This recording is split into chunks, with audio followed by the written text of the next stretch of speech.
हमारे पूजपाद गुरुदेव भगवान यहाँ विराजमान हैं, जिनके सानिध्य में रह कर के हमने कुछ कहने का जो सीख मिली है वो पूजपाद गुरुदेव भगवान के माध्यम से मिली है। एक बार जोरदार ताली बजाकर बोले गुरुदेव भगवान की।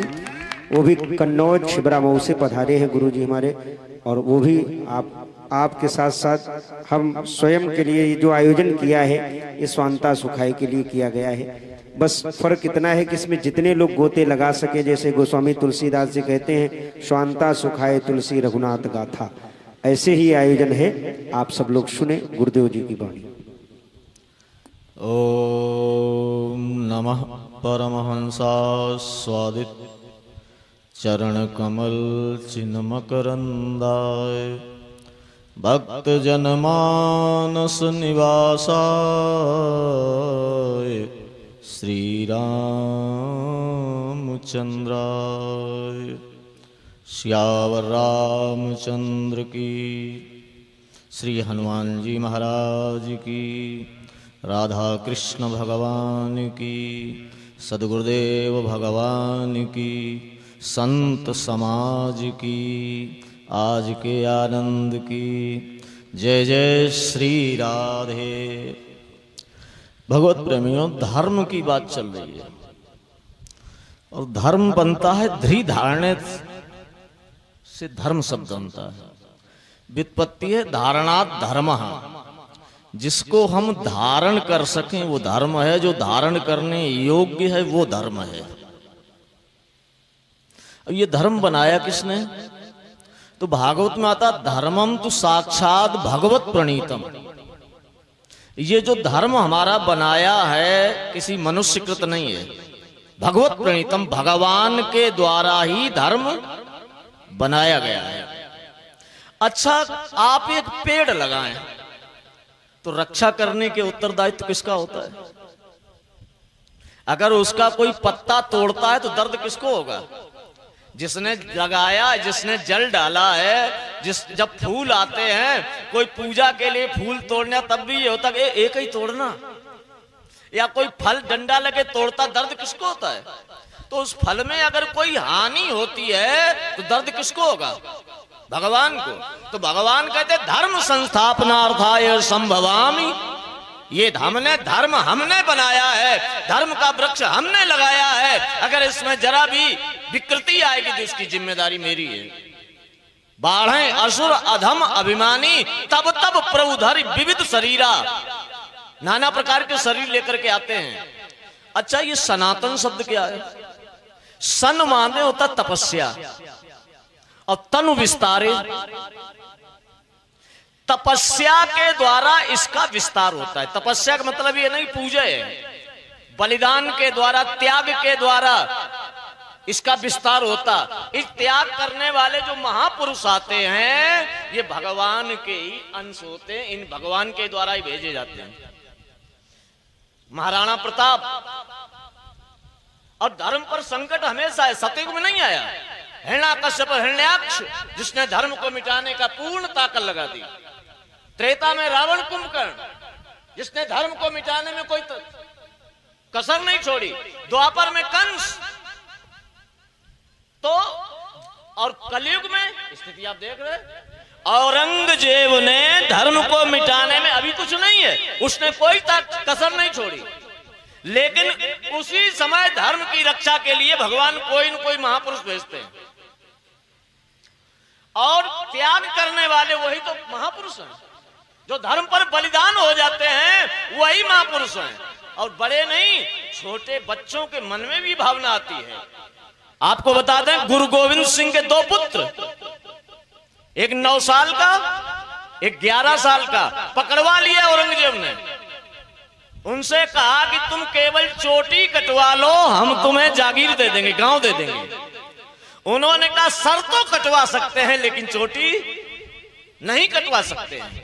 आदेश दे दिया दोनों को जिंदा दीवाल में चुनवा दिया जाए। दोनों भाई चुनवाए जा रहे हैं। बड़े भाई के वक्षस्थल तक दीवाल आ गई और छोटे भाई के गर्दन तक आ गई। तो बड़े भाई के नेत्रों में आंसू निकल पड़े। तो छोटे भाई ने कहा भैया मरने के कारण रो रहे हो?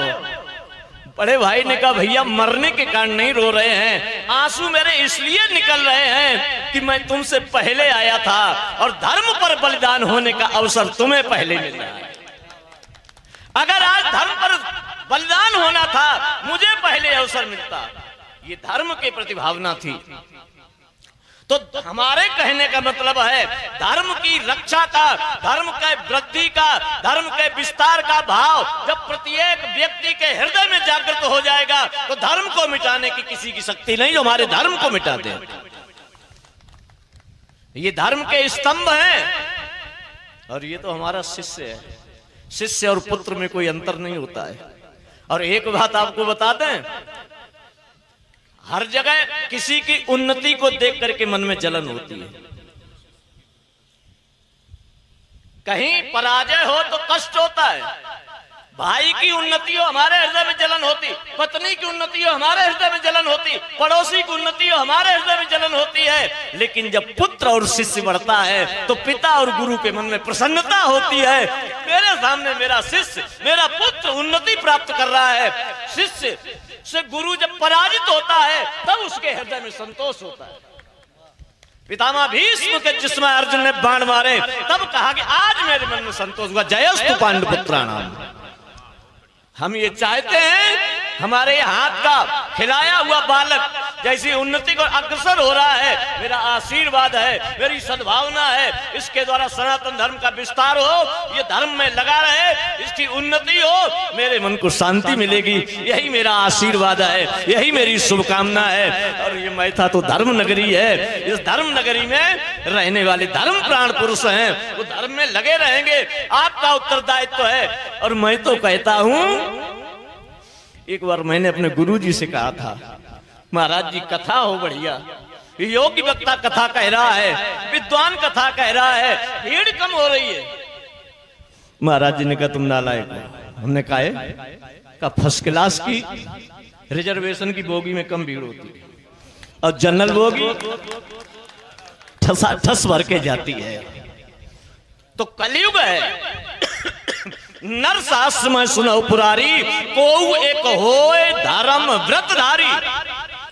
कलयुग में इस समय ऐसा समय है, धर्म पर चलने वाले 1000 लोगों में कोई एक व्यक्ति धर्म के आगे बढ़ करके आवेगा। तो ये मत सोचो ये कम है। जो लोग बैठे इनमें 1000 का गुणा कर दो, इतनी पब्लिक हमारे सामने बैठी। और भगवान से प्रार्थना है जैसी भावना धर्म में आज आपकी लगी हुई है, ईश्वर सदैव आपको धर्म में लगाए रखे और आपकी सदैव उन्नति हो, हमारे शिष्य का कल्याण हो। बस यही मेरी सद्भावना है। जय श्री राम, जय श्री राम।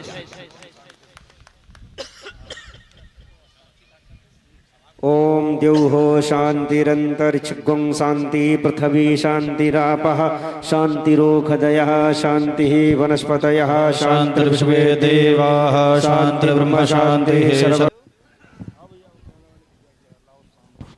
और हम आप सभी बहुत बहुत में जितने भी संत विद्वत कथा प्रवक्ता यहाँ पधारे हमारे ग्राम के एवं जो बाहरी आकर के जिन्होंने हम सभी को आशीर्वचन प्रदान किया है, मैं उनका व्यासपीठ से और अपनी तरफ से बहुत बहुत दंडवत प्रणाम करता हूं।